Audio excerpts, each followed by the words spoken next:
आपण पाहत आहात EDTV, बातमी अशी जिच्यावर तुम्ही ठेवणार विश्वास। नमस्कार, मी दिलीप पोनरकर। www.edtvjalna.com या ऑनलाईन न्यूज पोर्टलमध्ये आपलं सर्वांचं स्वागत करतो।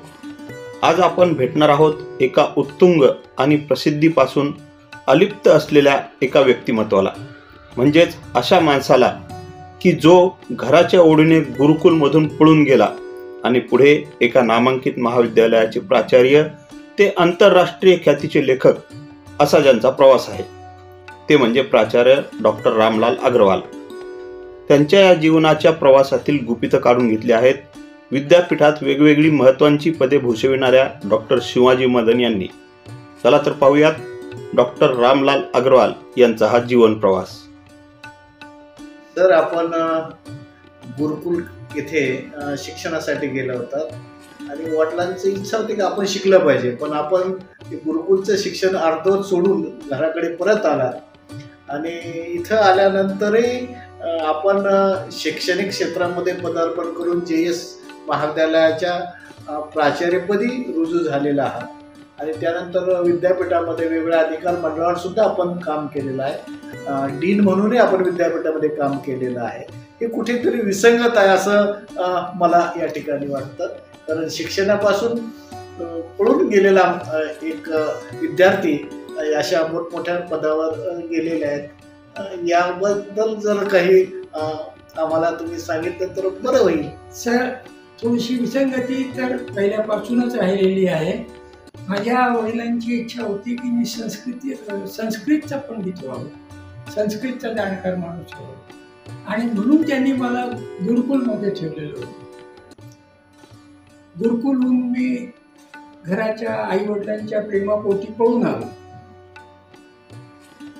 पण आणि माझ्या वडिलांनी मला संस्कृत शिकण्याची माझी हौस पूर्ण करण्यासाठी एक तिथं संस्कृत शाळा सुद्धा सुरू केली आणि एक काशीहून एक संस्कृतचे पंडित सुद्धा ते घेऊन आले होते। पण विसंगती अशी आहे की मला संस्कृतपेक्षा इंग्रजी जास्त आवडू लागलं आणि मी इंग्रजीचा प्राध्यापक झालो आणि आज सुद्धा इंग्रजीमध्येच लिखाण करत आहे।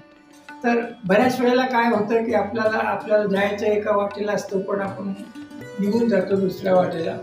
असं माझ्या आयुष्यामध्ये घडलेलं स्पष्टपणे दिसतं।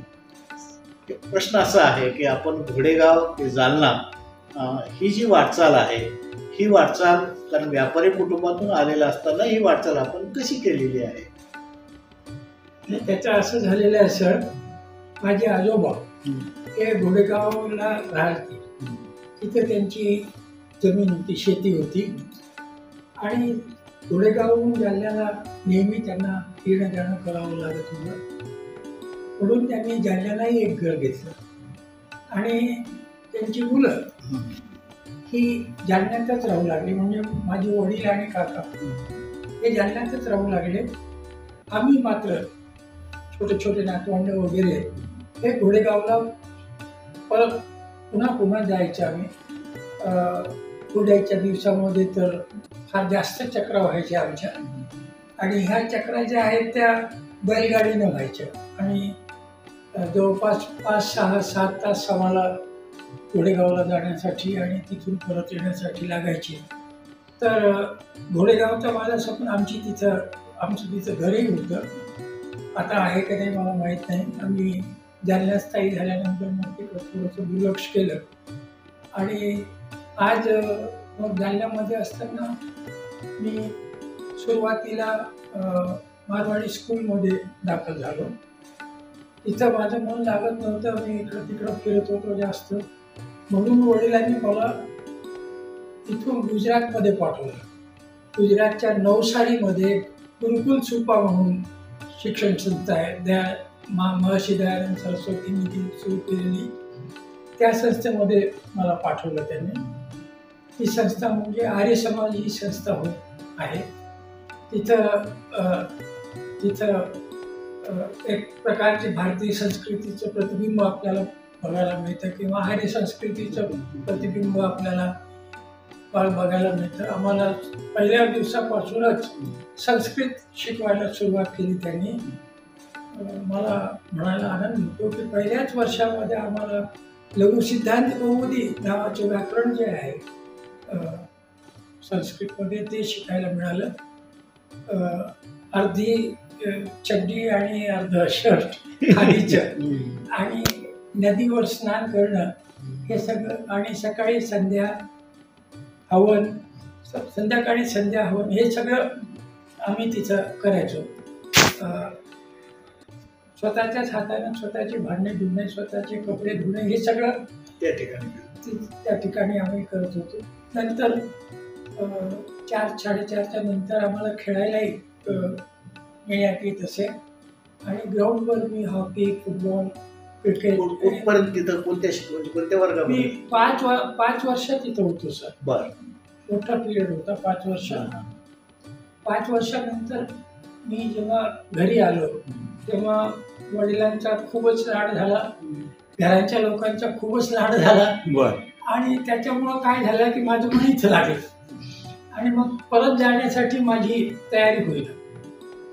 तरी वडिलांनी मला बळजबरी पाठवलं.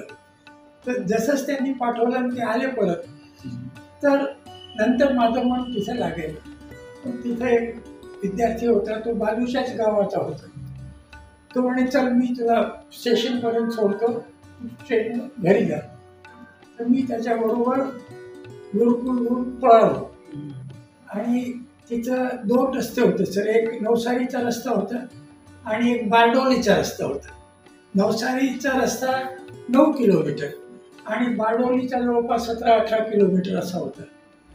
पण गुरुकुलचे काही सिक्युरिटीचे लोक होते, ते नवसारीला जात असे आणि पळालेल्या विद्यार्थ्यांना धरून परत आणत असे. म्हणून आम्ही बारडोलीच्या रस्त्यानं गेलो आणि मग तिथं रात्रभर आम्ही त्या बारडोलीच्या स्टेशनवर झोपलो. रात्री खूप पाऊस आला म्हणून आम्ही तिथं जी सिमेंटचे बाकडे होते त्याच्या खाली झोपलो. आणि त्याच्यामुळं सकाळी उठताना सगळी माती या बाजूनं त्या बाजूनं नाकात माती गेलेली होती. ती आम्ही साफ केली. ट्रेन जी आहे ती 11:30च्या सुमारास आली आणि मग त्या तिथं बसून मग मी भुसावळ आलो. भुसावळहून जालन्याला आलो. तर जालन्याला मला मिशन हायस्कूलमध्ये शिकायला ठेवलं. तिथं मी 8वीपर्यंत 9वीपर्यंत होतो. त्याच्यानंतर राष्ट्रीय विद्यालय सुरू झालं. तिथं मी शिकायला गेलो आणि मॅट्रिक 1957 साली राष्ट्रीय हिंदी विद्यालयातून केली. पुढचं शिक्षण तुमचं महाविद्यालय? राष्ट्रीय हिंदी विद्यालयामध्ये एक रामन सर म्हणून होते सर. ते तमिळनाडूचे होते आणि इंग्रजीचे फार चांगले जाणकार होते. तर त्यांच्या सहवासामध्ये आल्यामुळं मला इंग्रजीचा आकर्षण वाटू लागलं. इंग्रजीचं पुढं मग त्यावेळेला आजूबाजूला कुठे कॉलेजेस नव्हते. औरंगाबादलाच कॉलेजेस होते आणि औरंगाबादला सुद्धा 2-3च कॉलेजेस होते. तर मी औरंगाबादच्या गव्हर्नमेंट आर्ट्स अँड सायन्स कॉलेजमध्ये माझा प्रवेश झाला आणि तिथं मग मी शिकायला लागलो. तर तिथं एक यार्दी म्हणून प्रोफेसर होते. ते सुद्धा इंग्रजीचे जाणकार होते, फार मोठे. त्यांच्या सहवासात मी आलो आणि माझा इंग्रजी पुढे ओढा झाला. पण त्यावेळेला मी इंग्रजी विषय हा BA घेतला नाही किंवा कळलं नव्हतं म्हणून नाही घेतला. विद्यार्थी दशेमध्ये सुद्धा आपण विद्यार्थ्यांचं नेतृत्व केलेलं? हो. ते म्हणजे मग तिथं काय झालं की स्टुडंट्स फोरम नावाची संस्था, विद्यार्थ्यांचं प्रतिनिधित्व करणारी संस्था तिथं होती. तर पहिल्याच वर्षी तिथं स्टुडंट्स फोरममध्ये भयंकर भांडणं व्हायचे. तर त्यावेळेचे जे प्राचार्य होते त्यांना बाजूला करून, विद्यार्थी फोरमला बाजूला करून मला इन्चार्ज केलं. आणि मग त्याच्यानंतर मी सतत वर्ग प्रतिनिधी म्हणून बोलून येत गेलो. आणि BA 3rd इयरमध्ये असताना मी त्या युनियनचा रीतसर अध्यक्ष झालो. अंकुशराव टोपे साहेब सुद्धा आपल्यावर असताना आपण विद्यार्थी संसदेचे पदाधिकारी नव्हे, अध्यक्षच होते. अध्यक्षच होते. या काळामध्ये आपल्याला क्रिकेट खेळण्याचाही एक आपण हो हो, ते काय झालं सर, हा. गव्हर्नमेंट कॉलेजमध्ये जी टीम होती त्या टीमच्या पहिल्याच वर्षी मला कॅप्टन करण्यात आलं. क्रिकेट खेळण्याची सवय मला गुरुकुललाच लागलेली होती, तर मला क्रिकेट खेळण्यात यश मिळत गेलं आणि सतत 4 वर्ष मी क्रिकेट टीमचा कॅप्टन होतो. आणि BA 3rd इयरमध्ये असताना आमच्या टीमनं इंटर कॉलेजिएटमध्ये विजेतेपद प्राप्त केलं. म्हणून क्रिकेट म्हणून मला तिथं खूप ओळख मिळाली, लोकांनी खूप पसंत केलं. अग्रवाल खेळतायत असं ऐकल्यानंतर कॉलेजेस उसाड पडायचे आणि सगळे लोक ग्राउंडवर येऊन बसायचे. क्रिकेटने मला औरंगाबादमध्ये खूप खूप यश दिलं, प्रतिष्ठा दिली आणि क्रिकेटच्या जोरावरच मला औरंगाबादहून एल्फिस्टन कॉलेजमध्ये प्रवेश मिळाला. आमचे जे प्रोफेसर मुंबईला आमचे जे प्रोफेसर होते त्यांनी लिहिलं की हा फार चांगला क्रिकेट खेळतो आणि म्हणून मला बॅनर्जी नावाचे प्राचार्य होते एल्फिस्टन कॉलेजचे, त्यांनी बोलवलं आणि त्यांनी सांगितलं की तुम्ही क्रिकेट खेळणार का टीमसाठी? तर म्हटलं हो सर, क्रिकेट खेळणार. तर त्यांनी मला प्रवेश दिला. पण त्या वर्षी काही कारणामुळं मी क्रिकेटच्या टीममध्ये पार्टिसिपेट करू शकलो नाही. हे ऐकल्यानंतर बॅनर्जी संतापले आणि त्यांनी मला बोलवून घेतलं आणि ते म्हणाले हे घ्या TC आणि दुसरी कॉलेज बघा. ही रडकुंडीच आलो. म्हटलं सर हे काय, माझ्या काही अडचणीमुळे नाही खेळू शकलो, नाही तर मला खेळायला काय हरकत नव्हती. पण त्यांनी ऐकण्यास नकार दिला. मग मी तिथे राजाध्यक्ष होते, मंगेश विठ्ठल राजाध्यक्ष, बवी राजाध्यक्ष. त्यांच्याकडे त्यांचं माझ्यावर प्रेम होतं, मी त्यांच्याकडे गेलो. मग बवींनी मला बॅनर्जीकडे नेलं आणि त्यांनी सांगितलं सर याची जेन्युइन अडचण होती म्हणून मी पुढच्या वर्षी जरूर खेळलो. तर मी पुढच्या वर्षी खेळलो क्रिकेट एल्फिस्टन कॉलेजसाठी आणि गौरवानं सांगतो की त्यावेळेला पहिल्या राऊंडमध्ये हारणारी टीम ही क्वार्टर फायनलपर्यंत गेली. तर घरचं वातावरण सगळं व्यापारी वातावरण असतानाही प्राध्यापक या क्षेत्राकडे कसं वळला? त्याचं असं झालं सर, मी मुंबईला गेलो होतो, तिथं मी इंग्रजी MA केलं आणि मग नंतर माझ्या वडिलांची इच्छा होती की मी संस्कृत शिकावं, पण ते काही झालं नाही. मग त्यांची इच्छा होती की मी वकील व्हावं. तर मी MA झाल्यानंतर औरंगाबादमध्ये LLB करण्यासाठी प्रवेश घेतला. माझं शिक्षण चालूच होतं की त्यावेळेला प्रतिष्ठान महाविद्यालय पैठण हे उघडण्यात आलेलं होतं आणि तिथे पाटील म्हणून प्रोफेसर होते, आपले प्राचार्य होते त्या शाळेचे.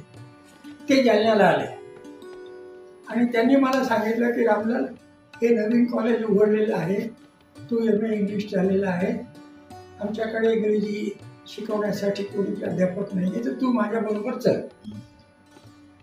ते मला गव्हर्नमेंट कॉलेजपासून ओळखत होते आणि त्यांनी खूप आग्रह करून म्हटलं, मी त्यांना खूप सांगितलं की सर मी लॉ कॉलेज करतोय, मला ते जमणार नाही. पण त्यांनी सांगितलं काही नाही, माझ्याबरोबर चलावं लागेल आणि मी प्राध्यापकीच्या पेशात उतरलो. त्याच्यानंतर काय झालं सर, मी एकदा माझ्या काकाच्या दुकानात उभं असताना रामराव लोणीकर आपले जे माजी खासदार होते ते आले आणि त्यांनी मला सहज विचारलं काय करतोस?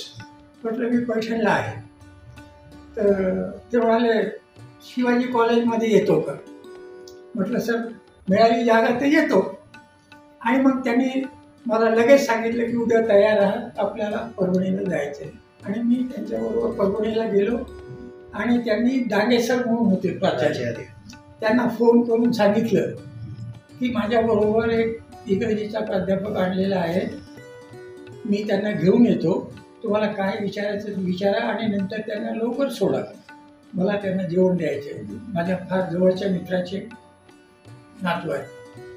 तर मी परभणी कॉलेजला शिवाजी कॉलेजला गेलो. तिथं त्यांनी मला जे प्रश्न विचारले आणि मी परत आलो. आणि मी परत जालन्यासाठी निघण्याच्या अगोदर माझ्या हातामध्ये माझं अपॉइंटमेंट लेटर मिळालं. तसं झालं. आणि त्याच्यानंतर 1 वर्षानंतर जालना कॉलेजमध्ये एक देशपांडे म्हणून सर होते इंग्रजीचे. ते थोडेसे उद्धट होते आणि त्यांचं नेहमी प्राचार्य गादिया होते, त्यांच्याबरोबर नेहमी त्यांची खटपट चालायची. तर जी आमची जी दोन्ही काउन्सिल आहे त्यांनी निर्णय घेतला की बाबा यांना नोटीस वगैरे द्यायची आहे. तर आता त्याच्यात नोटीस द्यायची म्हणजे कसं द्यायचं त्यांनी अगोदर कोणालाही काढलं वगैरे नव्हतं. तर माझे मित्र पुरुषोत्तम बगडिया हे माझ्याकडे आले आणि ते म्हणाले की आता यांचं काय करायचं ते कर आणि काय लिहून द्यायचं ते लिहून द्यावं. मी त्यांची देशपांडे सरांची फाईल मागवली. त्याच्यामध्ये काहीही कुठेही त्यांच्यावर आरोप नव्हते. मग मी काय केलं की त्यांचे लिव्ह लेटर्स वाचले आणि त्यांचे लिव्ह लेटर्स अगदी म्हणजे निष्काळजीपणाने लिहिलेले होते. ग्रामरच्याही मिस्टेक्स होत्या त्याच्यामध्ये. तर मी त्यांना एक नोटीस देण्याचा विचार केला की तुमच्या लिव्ह लेटर्सवरून तुमची निष्काळजीपणा सिद्ध होतोय असं पत्र दिलं त्यांना. आणि त्याच्यामुळे देशपांडे सर भडकले आणि ते लगेच कोर्टात गेले. मग तिथं भीमराव साहेब वकील म्हणून होते, त्यांनी सांगितलं की आम्ही साधी नोटीस दिली होती. मग एवढं कोर्टापर्यंत आम्ही थोडंच काढलं आहे त्याला. मग तुम्ही तिथून इकडे जालना कॉलेजला JS कॉलेजला कधी प्राध्याय?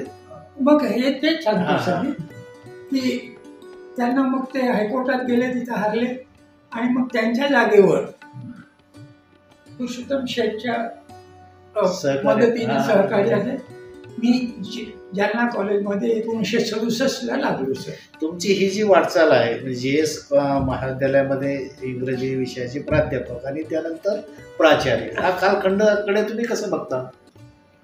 नाही, प्राध्यापकाच्या कारण जो पिरियड होता त्याच्यामध्ये गादिया सर आणि नंतर सिक्ती सर आले. माझं काम होतं क्रिकेट खेळणं, टेबल टेनिस खेळणं, इंग्रजी शिकवणं विद्यार्थ्यांना. विद्यार्थी जर घरी आले तर त्यांना मार्गदर्शन करणं आणि खूप वाचन करणं. आणि याच काळामध्ये मी PhDचा सुद्धा अभ्यास करत होतो. आणि सुरुवातीला मी मुंबईला रजिस्टर्ड होतो. नंतर जालन्याला आल्यानंतर प्रोफेसर यादवींच्या मदतीनं मला मराठवाडा युनिव्हर्सिटीमध्ये रजिस्ट्रेशन करता आलं. आणि तिथे डॉक्टर अमूर म्हणून होते, त्यांनी माझं PhDचं मार्गदर्शन केलं. माझा थेसिस जो आहे तो काय म्हणतात त्याला रेफर करण्यात आला, तो अमेरिकेला करण्यात आला. तर तिथं काय झालं सर की तो थेसिस जो आहे तो मी इथं टाईप करून घेतला होता. तर कुठं अक्षरामध्ये जास्त शाई होती, कुठं कमी होती, अशी म्हणजे अनइव्हन टायपिंग होती. कुठं कॉमा, कुठं फुलस्टॉप वगैरेचे लक्ष नव्हतं. तर तो परत पाठवण्यात आला आणि मला सांगण्यात आलं की बरोबर व्यवस्थित करून घ्या. मग मी त्यासाठी पुन्हा औरंगाबादला अप्रोच झालो आणि तिथं युनिव्हर्सिटीमध्ये जो थेसिस टाईप करतो त्याच्याकडून थेसिस टाईप करून घेतलं, ते पुन्हा सबमिट केलं आणि मला लेक्चर PhD मिळाली. याच पिरियडमध्ये ज्या विषयावर मी PhD करत होतो म्हणजे रुथ प्रवर झावाला ही एक लेखिका आहे, ते तिच्या साहित्यावर मी काम करत होतो. तर तिच्यावरच मी एक लेख लिहिला. तो 1973 किंवा 74 टाइम्स ऑफ इंडियामध्ये मोठ्या ठळक स्वरूपामध्ये छापून आला. आणि त्याच्यानंतर लोकांनी मला थोडंसं ओळखण्यास सुरुवात केली आणि मग मी लिहायला सुद्धा त्याच विषयावरून सुरुवात केली. तुमचं या कालखंडामध्ये अंकुशरावजी टोपे साहेब आणि बद्रीनारायणजी बारवाले हे जी मोठी माणसं आहेत यांचा तुमच्या संबंधाला यांचा तुमच्यावर असा प्रचंड असा विश्वास त्यांनी वेळोवेळी या ठिकाणी व्यक्त केलेला.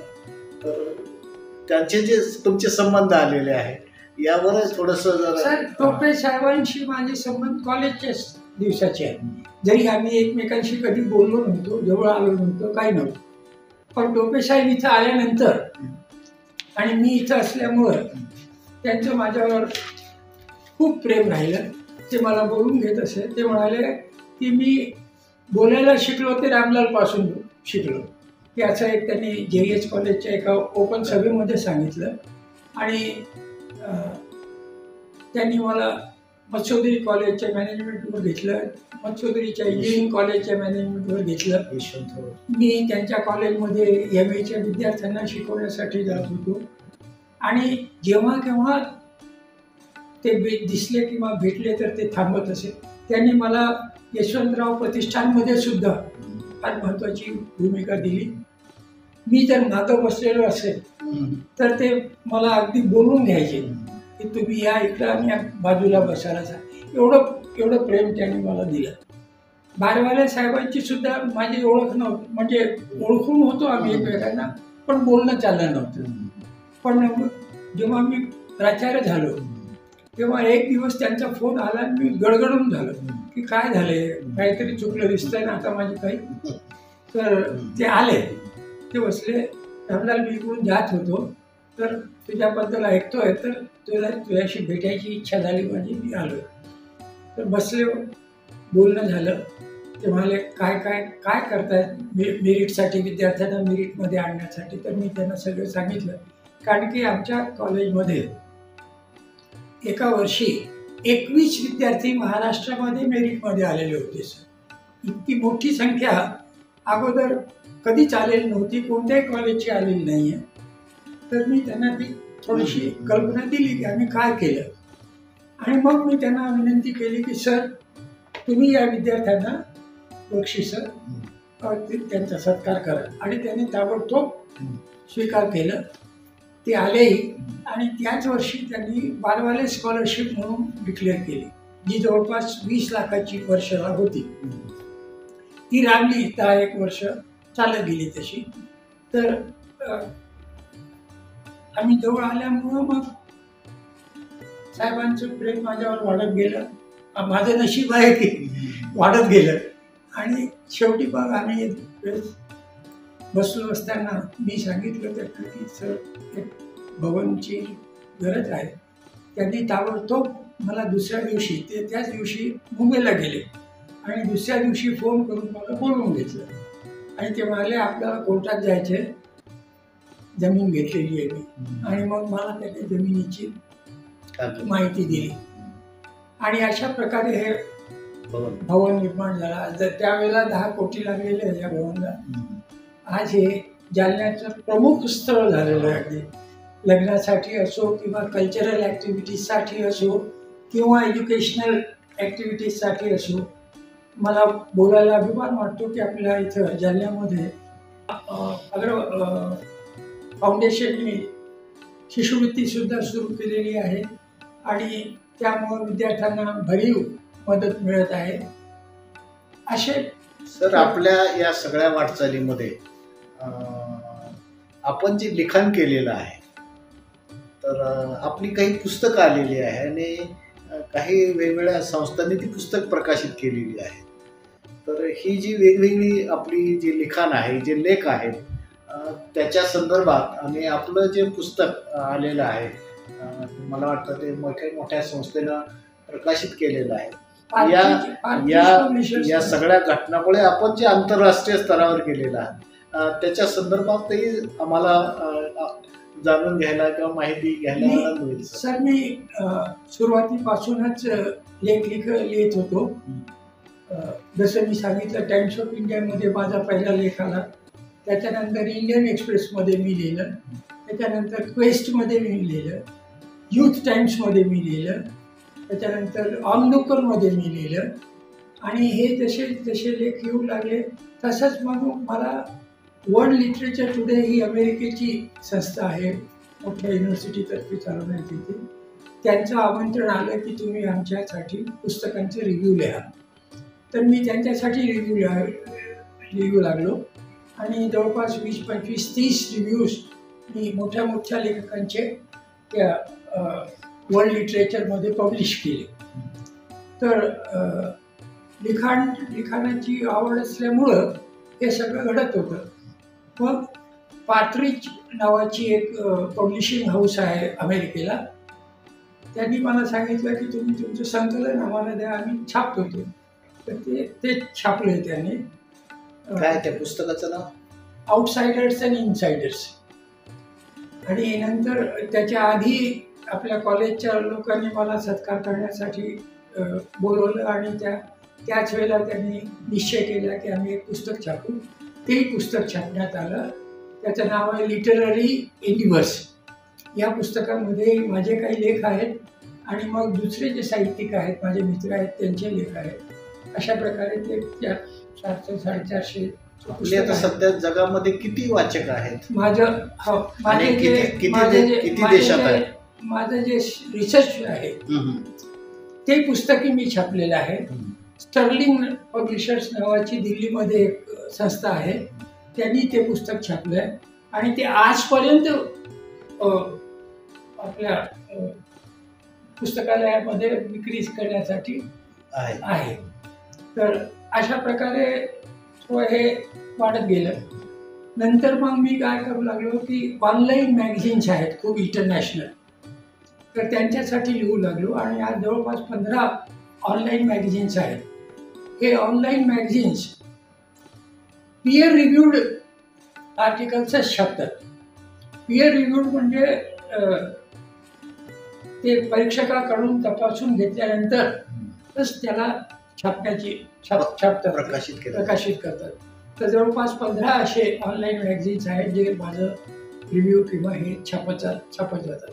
आजच माझ्या मोबाईलवर मला सूचना मिळाली की विल्डरनेस नावाची एक फार मोठी संस्था आहे, त्यांनी माझे 3 लेख छापण्यासाठी मंजुरी दिलेली आहे असं लिहून आलं. कुठली आहे संस्था? आणि ती अमेरिकेची संस्था आहे. अमेरिकेची.